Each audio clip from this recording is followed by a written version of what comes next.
Asante sana Mheshimiwa Prime Minister. Wapi makofi ya mama Prime Minister wa kutoka Mozambique jameni. Asanteni sana. Today we gather as a nation, as one people, here at Ithokwe Stadium in Kitui to celebrate Mashujaa Day, our National Heroes Day.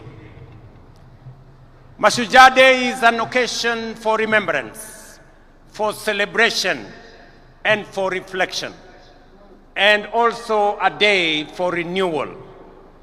As you all know, yesterday we bid farewell to one of our country's most consequential and impactful sons, a towering statesman, a resolute patriot, and a quintessential hero, the Right Honorable Raila Amolo Odinga, our former Prime Minister. This is the man, the legend, and the Pan-Africanist to whom we dedicate this Mashujaa Day. It is for this reason, fellow citizens, in his solemn memory, that I invite us all to now stand and observe a moment of silence in honor and celebration of his remarkable life and service to our great country, our continent, and to humanity.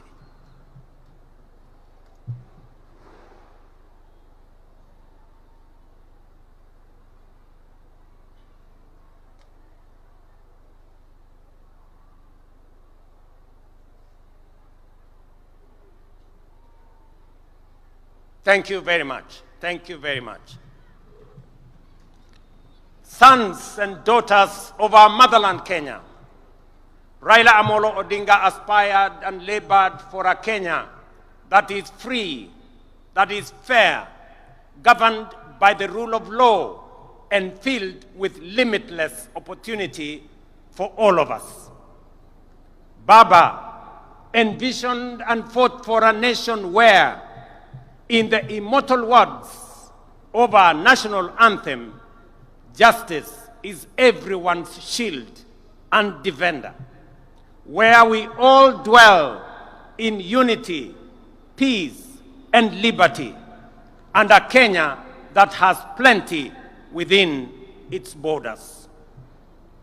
It goes without saying that it is precisely because of great and irrepressible giants like Raila that we find within ourselves the courage and inspiration to go further, to dream bigger, and to pursue higher ideals. For greatness and nobility are never achieved by settling for the ordinary or the comfortable. They are seized by those who dare to push the frontiers of possibility, by those who refuse to be confined by what is, but instead reach boldly for what could be. It is in that restless, relentless pursuit of higher ideal, in that unyielding spirit of aspiration, that humanity advances and nations rise. For it is only by stretching beyond our limit that we discover our true strength and fulfill our full destiny. Fellow citizens, as we emerge from a week of profound sorrow and reflection, and as the nation continues to observe the 7 days of mourning on the passing of our former Prime Minister, it is both fitting and worthy that we anchor this year's Mashujaa celebration in the extraordinary and consequential life of our departed legend, the Right Honorable Raila Odinga. In honoring his memory, we also draw from his journey of enduring lessons of courage, service, and unyielding love for country. The first lesson that Baba taught us is to put country above self. Time and again, he reminded us that no disagreement is greater than our unity, no ambition more important than our peace, and no personal interest higher than the welfare of our nation. He famously declared that he would shake the hands of his rivals, whether he won or lost, because he loved Kenya more than he loved Raila Amolo Odinga. That was the measure of the greatness of a man. Early this year, when I invited him to address our cabinet retreat, Baba reiterated the need to ensure, above all else, that Kenya remains a stable and a secure nation. He reminded us that we may hold lofty visions and great ambition, that we may dream big, daring dreams, but without a country and a stable political environment, they would remain mere wishes. Perhaps, more significantly, he told us that an imperfect nation striving for perfection is far better than one that is consumed by chaos and anarchy. And he could readily point to countries in our region that were once stable, but later descended into turmoil and disorder, and decades on, they are yet to regain their stability. There are people still enduring untold suffering and loss. This is the critical lesson that those who criticized and faulted Baba for working with us to stabilize the nation forget or refuse to acknowledge, or they just simply don't care. When some saw the opportunity to bring down their competitors, even if it meant bringing down the country, Baba chose the stability of Kenya. For Agwambo, the specter of a failed state was too grave to contemplate. He understood that leadership is not about personal pride, but about preserving the republic, not about victory in politics, but about preserving the stability of the nation we love, Kenya. Second, fellow citizens, Raila's love for Kenya was deep, steadfast, and unconditional.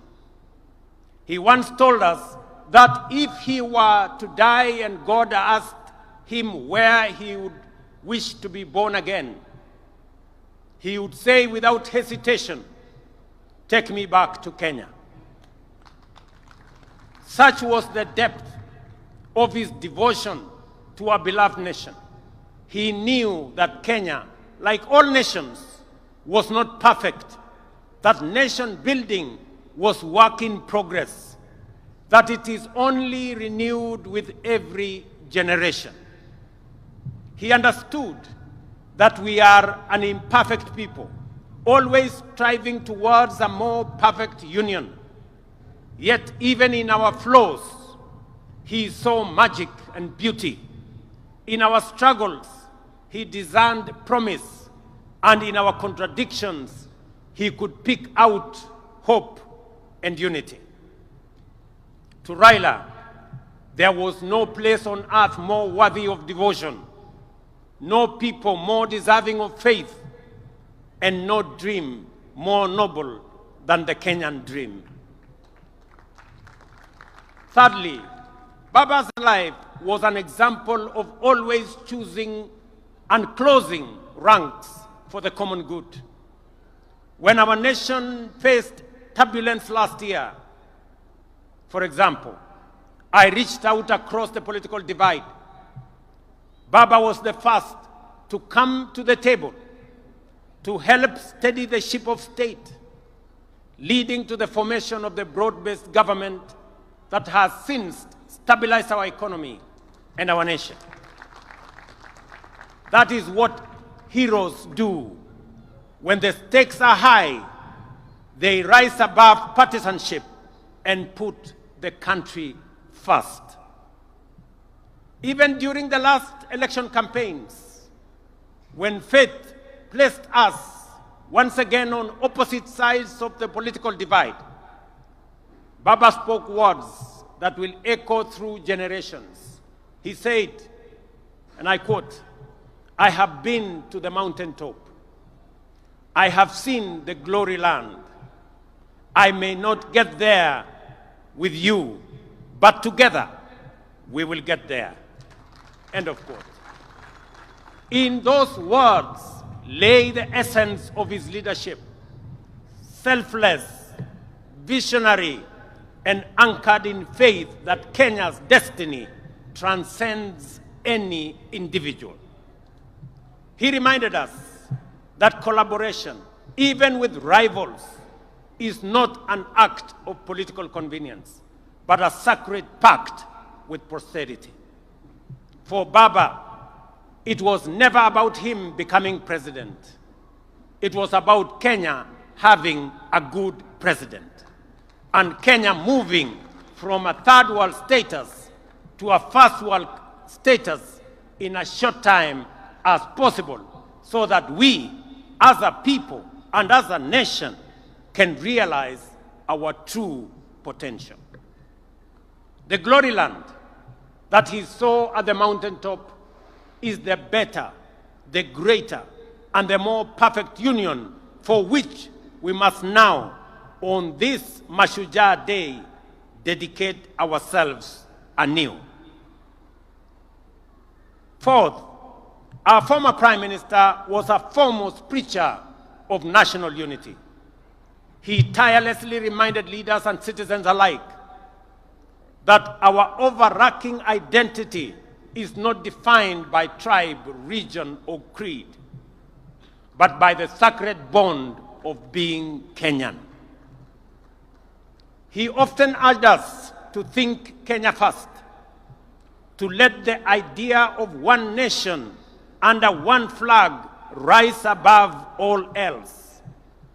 And he lived by that creed. When in 2002, he stood before the nation and declared Kibaki Tosha, it was not because he was unaware of where President Kibaki came from.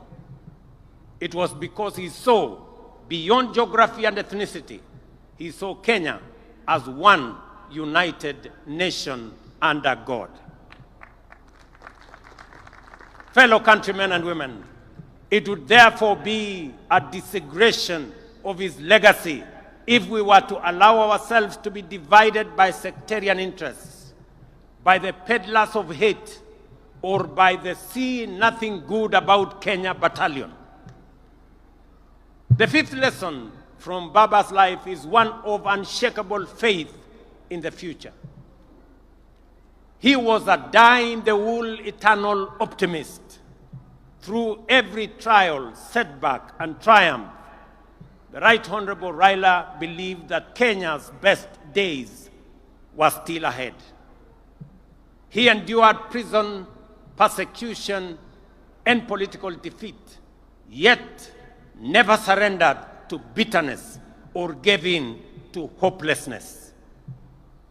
His optimism wasn't anchored on naivety. It was courage in motion. His life was a constant reminder that no setback is final, no dream too distant, and no obstacle insurmountable for a people determined and are united by purpose. At this juncture, fellow patriots, allow me to share reflections on the future of our great country, drawn from my intimate and wide-ranging conversations with the Right Honorable Raila Amolo Odinga in the final months of his remarkable journey, as well as with leaders from across the political divide. In our engagements, Baba often spoke with immense passion and at times frustration about the pace of our national progress. He would often wonder why nations like South Korea, Singapore, or Malaysia, which were once at par with Kenya just a few decades ago, had leapt forward to first world status while we still grapple with the basics. In those moments of honesty and deep introspection, we came to a shared conclusion that the true driver of national development is leadership. And I repeat, is leadership. Not leadership focused on the next election, but leadership that aspires to impact the next generation. Leadership that dares to dream beyond its time and even its capacity. Leadership that is bold, visionary, and relentless in pursuit of the common good of our nation. And we agreed that if Kenya is to attain first world status within our lifetime, as it must, we should set for ourselves daring, audacious goals and pursue them with unwavering focus. It is in this very conviction, ladies and gentlemen, that has guided my engagements with leaders and stakeholders from across the political divide. I have consulted with my former boss, the fourth president of Kenya, His Excellency Uhuru Kenyatta. I have held discussions with majority of members of parliament, and they are here. I have consulted with many governors and grassroots leaders from every corner of the nation. And I will continue to engage because Kenya's progress must never be a partisan pursuit. It is a national inclusive mission. Through these deliberations, I have arrived at a clear conclusion that although we have made commendable progress in stabilizing the nation over the last 3 years, the time has come to take the country to the next level. And to do so, we must act decisively on at least 3 national priorities. Our first priority is food security. We cannot speak of prosperity while spending over 500 billion shillings every year importing food into Kenya, including maize, importing wheat, rice, sugar, edible oil, among many. This is not just an economic burden to us. It is a threat to our sovereignty. A nation that cannot feed itself, ladies and gentlemen, is not a nation that can claim to be free or sovereign. The only viable path available for us towards this goal now, fellow citizens, is through the expansion of irrigation and the modernization of our agriculture. Rain-fed farming can no longer sustain our growing population or our aspirations. That is why we have now set an ambitious target to build at least 50 mega dams across Kenya and to bring at least 2 million acres under irrigation. Let me emphasize that this is not a far-fetched dream. It is a necessity that must be realized within the next decade. We must become not only a food secure nation, but also a major exporter of farm produce in the coming years. We have many markets that we have negotiated. We have the American markets under ACOA. We have the Chinese market that is now open for us. We have the European market that we have negotiated under the Economic Partnership Agreement. We have the Africa Continental Free Trade Area market of 1.4 billion that we can export to. Our second priority is enhance value addition, agro-processing, and manufacturing through industrialization. To transform Kenya into a prosperous, job-creating, wealthy nation, we must become a country that makes things, not merely buys or imports them. A country that exports finished products, not raw materials. A country where industries absorb labor, spur innovation, and expand wealth across every region. We are already laying the foundation for this transformation. Through the Africa Growth and Industrialization Initiative, and in partnership with the Afri-Exim Bank, we are establishing special economic zones in different parts of Kenya, in Rea Vipingo, in Dongo Kundu, in Naivasha, in Sagana, in Thika, in Nakuru, in Eldoret, in Busia, in Kisumu, and many other special economic zone areas that we are finding land.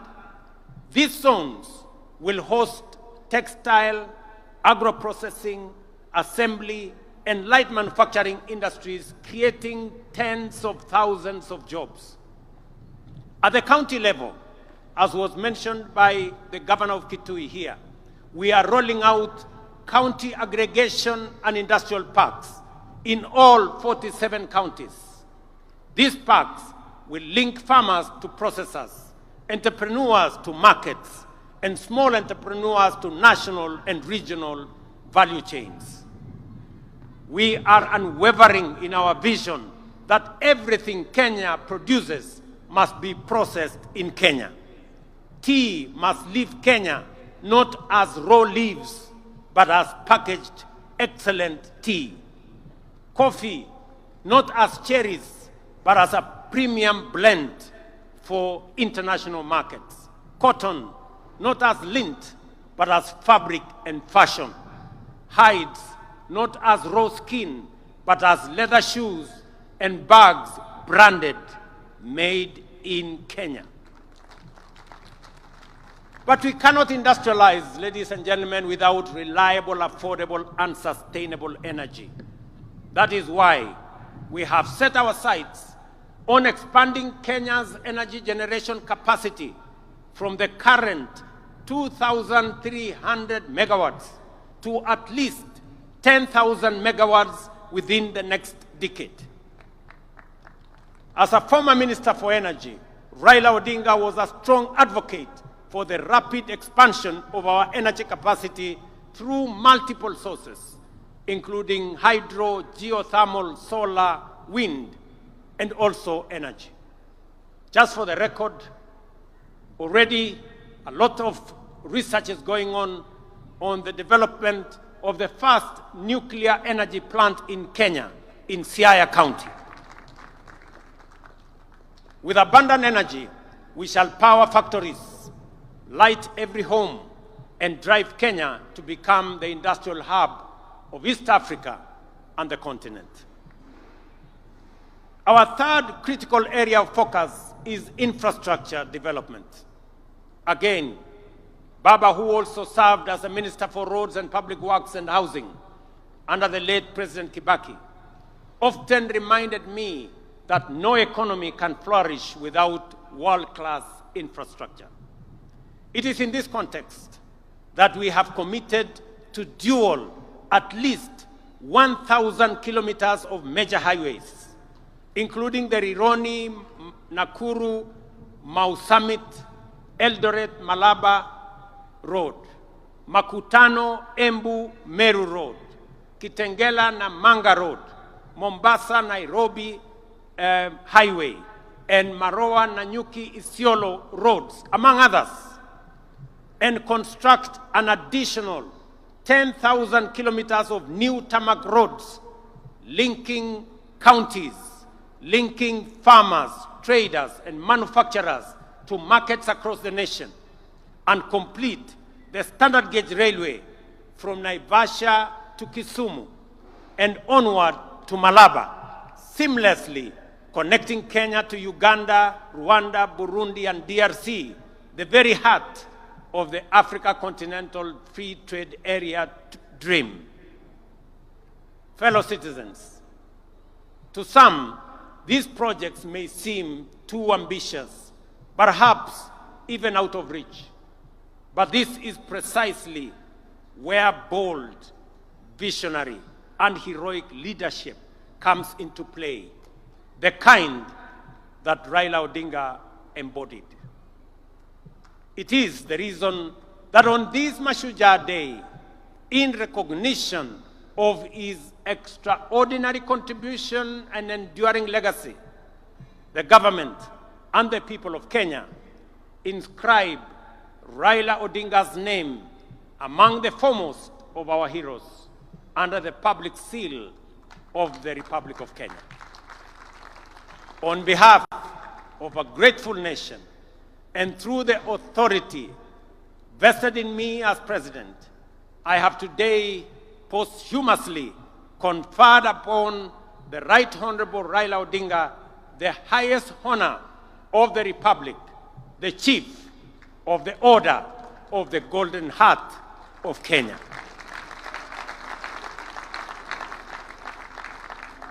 Fellow citizens, I recall that when I spoke during Raila Odinga's state funeral, I wondered, where will another Raila come from? The truth is, there will forever be only one Raila Amolo Odinga, a single spirit, a towering patriot, and a hero for ages. But if we, the people he so deeply loved and served, choose to live by the lessons he taught us, to love Kenya more than we love ourselves, to put unity above division, to aspire for greater, and to serve with courage and conviction, then we can become a great nation of 50 million heroes. And in doing so, Kenya will rise from the heights once thought unimaginable within our generation. That, fellow patriots, is our noble challenge on this Mashujaa Day. Kabla sijamaliza hotuba yangu, ndugu wananchi wa Kitui na Kenya, kwanza mimi nataka niwashukuru sana wananchi wa Kitui kwa sababu mmekuja kwa wingi sana. Tuko na halaiki ya watu wengi sana hapa Kitui leo, na mmekuja hapa kuunganisha na kuungana na ndugu zenu wananchi wa taifa letu la Kenya. Leo Kenya mzima inajulikana sherehe ya Mashujaa inafanyika katika mji wa Kitui. Wana Kitui, watu wa Kitui, asanteni sana kwa kuwa wenyeji na kwa kutusaidia in hosting this great day as we celebrate Kenyan heroes. Kutoka kwangu na serikali nzima la taifa la Kenya, nawaambia watu wa Kitui, asanteni sana. Nyinyi pia kwa kufanya tendo hili la kuunganisha Kenya, nyinyi pia watu wa Kitui na wapigia salute kama mashujaa wa taifa letu la Kenya. Nyinyi mnajua nilikuwa na mpango ya kutembea hapa Kitui kwa shughuli ya mambo ya maendeleo ya taifa letu, hasa mambo ya maendeleo ya Kitui County. Ilikuwa nije hapa Wednesday, na nikuwe hapa tena Ijumaa, na nikuwe tena hapa kesho na kesho kutwa. Nilikuwa nimepanga safari ya siku 5 hapa Kitui na pia katika sehemu zingine za Ukambani. Lakini kwa sababu ya msiba tuliopata, hiyo ziara yangu sasa nitaipeleka mbele kidogo. Wiki 2 zijazo mimi nitakuwa hapa. Mimi nitakuwa hapa. Na nitakuwa hapa makusudi kwa sababu Kitui, Ukambani kwa siku nyingi imewachwa nyuma. Na mimi nimesema kwa vyovyote Mungu anijalie hii Ukambani haitawachwa nyuma tena. Nataka munisikize jameni, ndugu zangu watu wa Kitui. Sisi ni wananchi wa taifa moja. Sisi ni wananchi wa nchi moja, taifa letu la Kenya. Siasa ya zamani ya ubaguzi, siasa ya migawanyiko na chuki na ukabila ndio imetuletea hasara ya sehemu zingine za Kenya kuachwa nyuma kwa sababu ya siasa duni ya kubagua wananchi wengine. Ndio mimi nimesema kwa vyovyote hii Ukambani haitawachwa nyuma tena. Mnanielewa? Wacha nirudie. Maneno ya zamani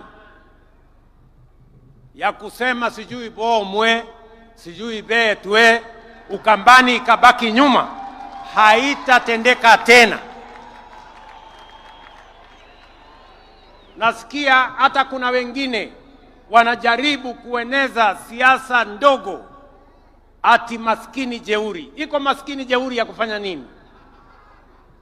Hakuna umaskini itabaki hapa Ukambani. Tunataka tuungane, tushirikiane, tufanye kazi kwa pamoja. Nataka munisikize ndugu zangu watu wa Ukambani. Hii stadium tulijenga kama serikali ya Kenya. Tumeweka hapa milioni 750 tujenge hii stadium na bado haijakamilika.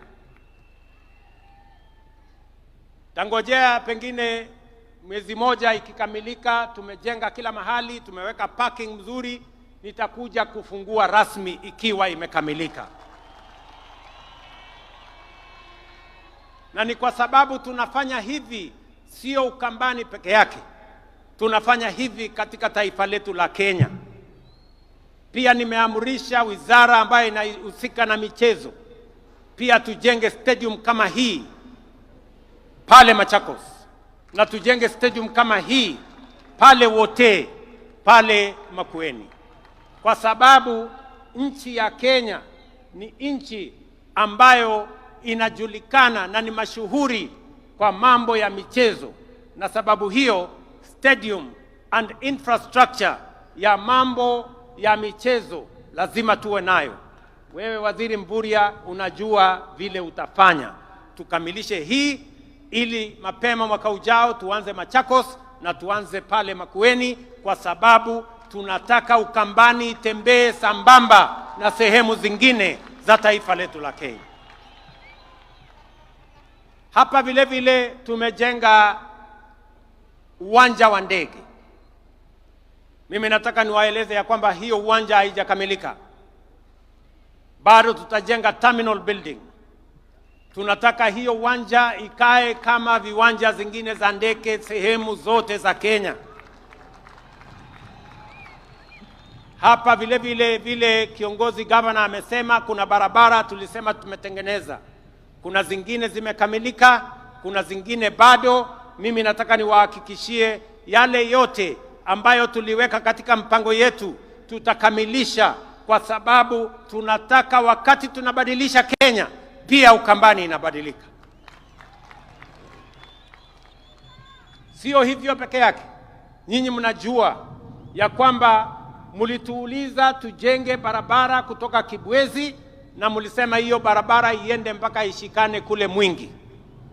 Hiyo barabara tulijenga ikakuja ikakwama mahali fulani pale. Mahali naitwa kwa siku ama ni kwa nani? Kwa siku hapo. Sasa mimi nataka niwatangazie. Mahali hiyo barabara ilikwama. Sasa nimetafuta pesa ya kuikwamua, kujenga ifike Migwani mpaka ifike Mbondoni, iungane na barabara ya kwenda Garissa. Tunaelewana jameni? Na nishamwambia Waziri Davis Chirchiri yuko hapa kwamba hiyo barabara sitaki tena mambo ya barabara hiyo kukwama. Tunataka tukamilishe hiyo barabara kwa sababu mpango yetu ni kuhakikisha ya kwamba Kenya inasonga mbele. Nyinyi mnajua hizo barabara na miradi mingine nyingi zilikwama kwa muda mrefu kwa sababu tulikuwa na matatizo na uchumi wa taifa letu la Kenya.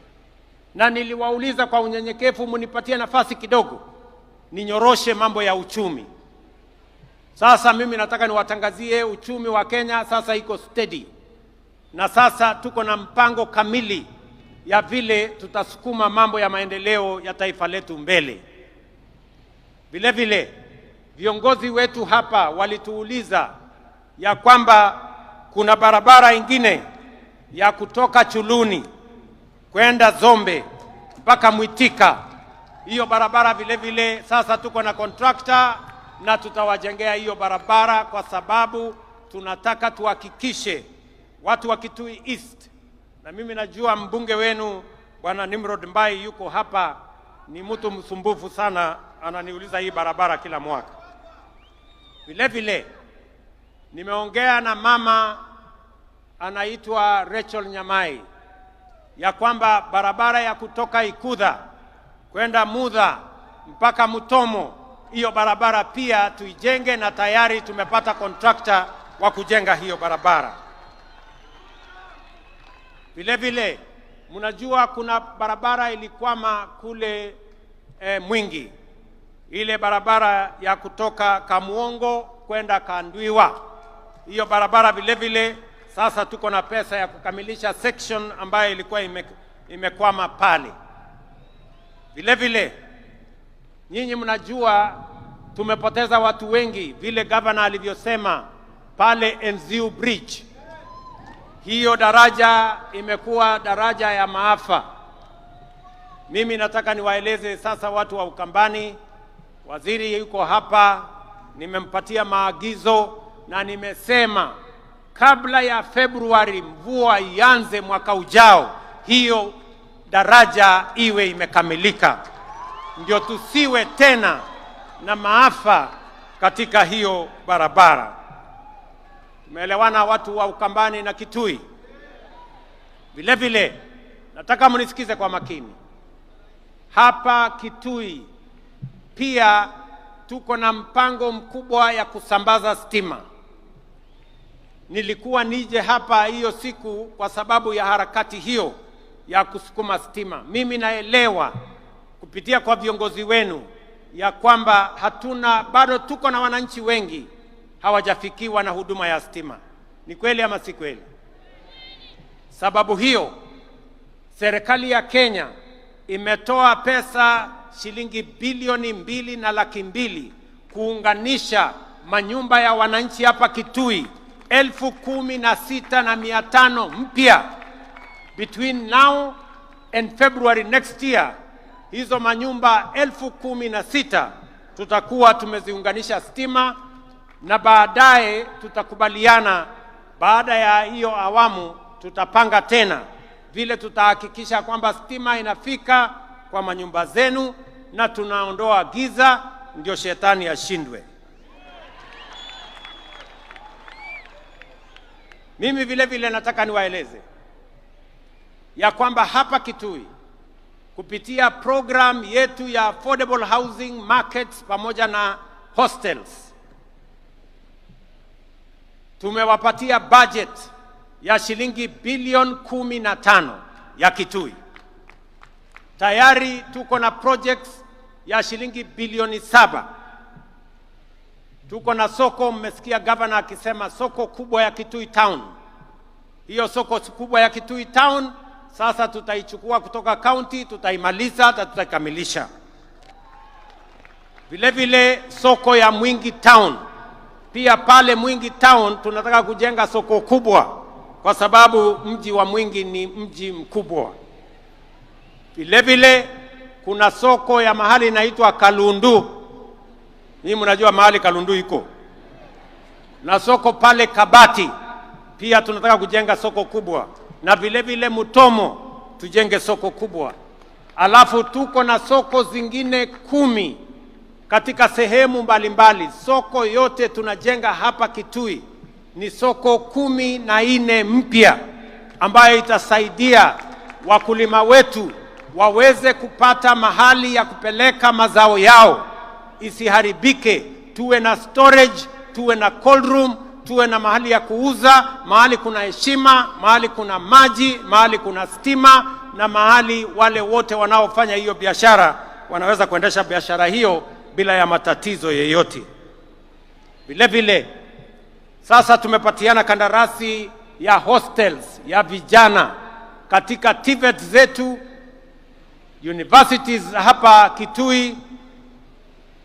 Wanafunzi 5,600 watafaidika kutoka hostels ambazo tumetangaza kandarasi na tutajenga in the next 1 year ziwe zimekuwa complete. Mimi naelewa vile vile kwamba hapa Kitui tuko na shida ya mambo ya maji. Kweli si kweli? Mnajua tuko na damu kubwa hapa Thwake, na hiyo damu imejengwa muda mrefu. Mimi sasa nataka niwatangazia kwamba tumepata pesa bilioni 9 ya kukamilisha hiyo damu ya Thwake. By April, May next year, that dam will be complete, na itasaidia watu wa Kitui, watu wa Makueni na watu wa Machakos. Tutaweza kupata maji ya manyumbani na maji ya irrigation. Na ili kuondoa chafu, nyinyi mnajua hiyo mto ambaye inatoka Nairobi ndio inaleta maji mpaka hapa Kitui. Pia kule Nairobi ndio tusiwaletee maji machafu. Kule Nairobi tuko na mpango kubwa ya kusafisha Nairobi River ambayo inaendelea saa hizi. Tuko na vijana karibu 40,000 wanashughulika na kusafisha Nairobi River ili maji itakayotoka kule iingie hapa Kitui, iende Thwake, isiwe ni maji machafu. Tuhakikisha kwamba mnapata maji masafi ndio tuweze kutumia manyumbani na vile vile tuweze kutumia kwa mambo ya kilimo. Vile vile umesikia kiongozi wamesema ya kwamba pia umadam. Hii umadam ilianzishwa miaka 15 iliyopita. Sasa hii ni aibu kidogo. Hii dam jameni, mimi nataka tumalize hii dam by next year, hata kama haijafika mwezi wa 4 tumalize hiyo dam. Hii dam haiwezi kuwa inajengwa watoto watazeeka tukijenga hiyo dam. Kwa hivyo mimi nimemwambia waziri, na waziri yuko hapa, Bwana Muridhi, mambo ya hiyo dam, whatever it takes, we must get the resources and complete that dam, kwa sababu watu wa Kitui wanahitaji maji kutoka dam hiyo ya hapo Uma. Na vile vile niwaeleze ya kwamba tayari tuko na mpango ya dam ya High Grand Falls ambayo iko kati ya kaunti yenu ya Kitui na kaunti ya Tharaka Nithi katika sehemu ile ingine. Katika zile dams 50 ambazo nimesema tutazijenga, mega dams just like Thwake, one of them is going to be the High Grand Falls dam that we are now planning on how we are going to complete that dam. Nataka kusema mambo mawili ya mwisho. Nyinyi mnajua tumesema ya kwamba tunataka mambo ya afya isiwe ni starehe ya watu matajiri ama watu walio na kazi ama wale wako na uwezo. Tunataka afya iwe ni haki ya kila Mkenya. Na sababu hiyo ndio tumeweka mpango mpya wa universal health coverage ambayo itahakikisha kwamba kila Mkenya anaweza kwenda hospitali yeyote atibiwe na mpango wa serikali iweze kulipia gharama ya hospitali. Watu wa hapa Kitui katika orodha yetu ama statistics yetu, watu wa Kitui ambao mmejiandikisha kwa SHA ni watu 405,000. Watu 405,000 wamejisajili kwa watu 1,100,100,000, kumaanisha 36% ya watu wa Kitui wamejiandikisha. Mimi nataka niwaulize wananchi wa Kitui, kujiandikisha ni bure. Wewe ujiandikishe. Ukijiandikisha itatusaidia kujua madawa ambayo inahitajika ni kiasi gani, wauguzi ni kiasi gani, equipment ya kutumia katika matibabu ni kiasi gani, na vile vile tumeweka pesa ya serikali kusema kila mwananchi, wewe mtu ya Kitui, ukienda kwa hospitali na umejiandikisha kwa SHA, utoe evidence yako kwamba umejiandikisha kwa SHA, utatibiwa, utadungwa sindano kama ni kudungwa sindano, ama upatiwe dawa kama ni kupatiwa dawa, na serikali ya Kenya itakulipia, usilipe chochote. Na kama kuna hospitali inalipisha wananchi, mimi nataka wananchi wapige ripoti kwa polisi, kwa sababu gharama ya hospitali, tumeweka pesa ya serikali ya kulipia gharama ya hospitali kwa Wakenya wote.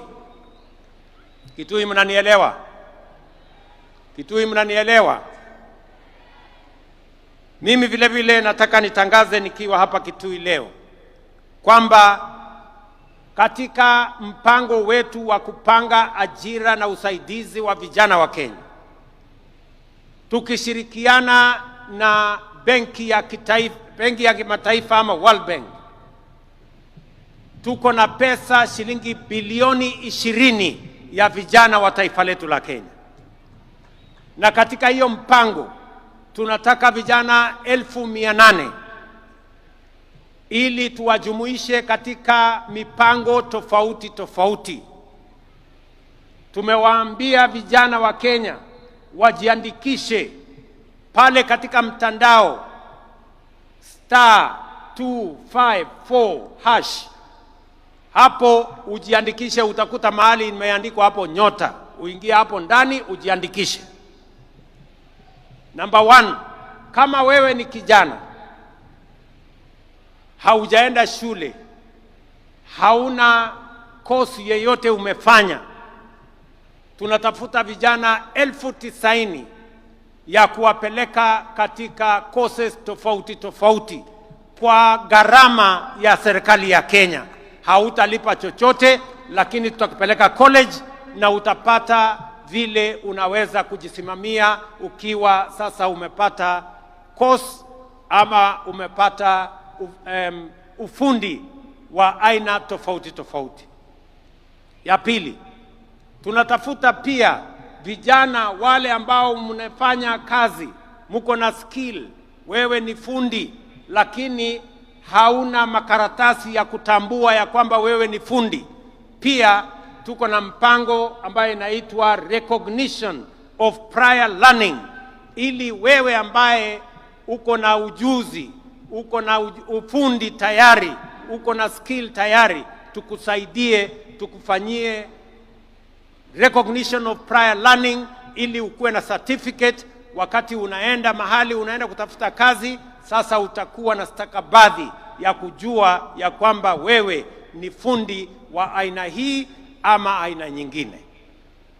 Ya tatu, pia tunatafuta vijana wenye biashara ndogo ndogo. Kama wewe ni kijana wa miaka 19 ama kati ya miaka 19 na 29, tunatafuta vijana 1,100 tutakao wapatia kila mmoja wao 50,000 kuendesha biashara zao. Vijana mko, munisikize vizuri.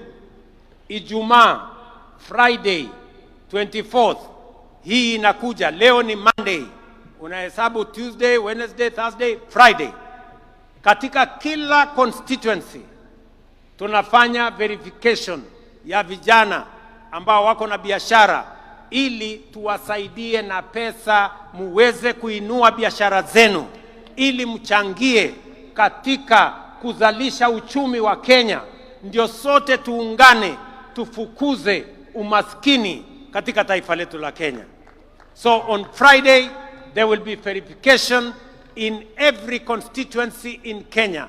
The 290 constituencies, there will be verification of the young people who will then benefit from resources that will help them grow their businesses.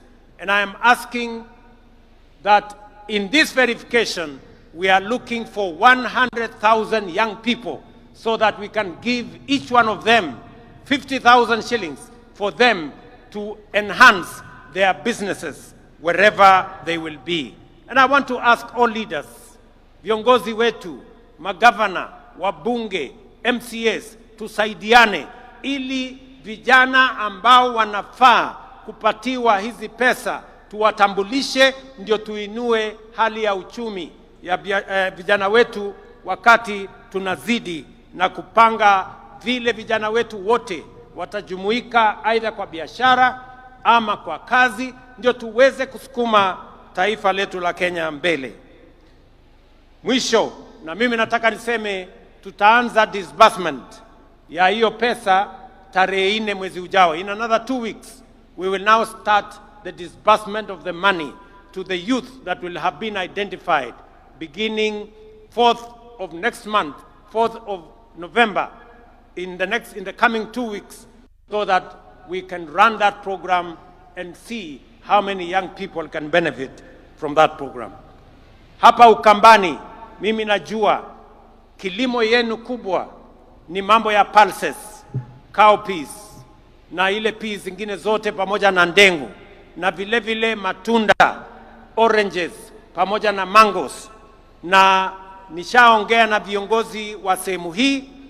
Gavana wenu Malombe nishaongea na yeye, anajua we spoke sometime last year on a comprehensive plan of making sure that those agricultural products that can be manufactured from this region are elevated and become part of our bottom-up economic transformation plan to make sure that every part of Kenya, kama tunasaidia wengine kwa mambo ya kahawa na chai na sukari na mahindi na ngano, hapa Ukambani vile vile tunaweza kuwainua kwa yale mimea ambayo yanazalishwa katika sehemu hii.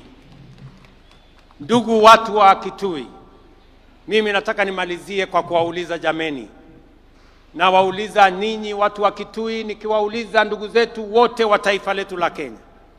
Imefika wakati katika taifa letu la Kenya, vile nimesema, tuwache kuagiza vyakula kutoka nje. Inawezekana tuzalishe chakula ya kutosha Kenya. Tunatumia zaidi ya bilioni 500 kila mwaka kuagiza chakula kutoka nje. Na ndio nimesema, ili tuweze kuhakikisha kwamba tunazalisha chakula ya kutosha, ili tuweze kuwa na products ambazo tutatumia katika masoko ile ambayo tumepata, ni lazima sasa tuwe na pesa ya kutengeneza dams ama mabwawa ya maji 50, yale yanaitwa mega dams, ndio tuweze kuzalisha chakula kutokana na kunyunyiza maji mashamba yetu, because all indications are that we are slowly exhausting land that we can generate food from rain-fed agriculture. That is why we need to build 50 mega dams, even if it will cost us between 900 billion and a trillion shillings. That money we can raise here in Kenya. We need to generate more energy. We cannot industrialize. We cannot be a manufacturing country if we have only 2,300 megawatts of energy. We need to generate, at the minimum, 10,000 megawatts so that we can power our industries. We can power our agro-processing and value addition and create products that we are going to export to the markets that we have already negotiated. And thirdly, we must build infrastructure. The late Raila Odinga told us, you cannot be a progressive first world country without first world infrastructure. We need to do more roads. That's why I've said we need to do 10,000 kilometers of tarmac. We need to do more dualing of roads. We need to do our airports. We need to do infrastructure that is going to support the progress and the prosperity of our nation. I want to ask us, I am asking leaders here in Ukambani, I am asking leaders, members of parliament from across Kenya, governors from across Kenya, I am asking political leaders from across Kenya that we hem in together, we rally together and lift this nation. Kenya is ripe for transitioning from a third world country to a first world country because we have what it takes and we have the resources that will lift this country forward. We will be moving to parliament for us to set up the National Infrastructure Fund, a fund that is going to be funded from our taxes, from proceeds, from privatization, and from other development partners, so that we have a dedicated fund that is going to drive our energy generation, the construction of the dams, the construction of infrastructure, the same way other countries have done. And together with that, we are also going to set up a fund that is going to look after our future. We are going to set up a fund that is going to preserve wealth for the next generation of Kenyans, so that everything we generate today, we don't consume today. And I want to ask leaders from across Kenya that together, united, we can lift this country to the next level. I want to ask all our political leaders, there is time for everything. Jomo Kenyatta told us, as we celebrate the heroes of today, we must be architects of the future. And together, we can design a better future for our nation. Ndugu watu wa Kitui, sijui kama tumekubaliana tutatembea pamoja ama mnasemaje Kitui? Kitui tuko pamoja? Kitui hoye! Kitui hoye! Mnasema tutembee pamoja? Mnasema tuungane kama Wakenya? Pamoja. Tuache ukabila. Tuache chuki. Tuache migawanyiko. Tuungane. Wangapi wanasema tuungane jameni, watu wa Ukambani na watu wa Kitui? Asanteni sana. Ninawapenda sana. Nawatakia baraka ya Mungu. Thank you very much and God bless you.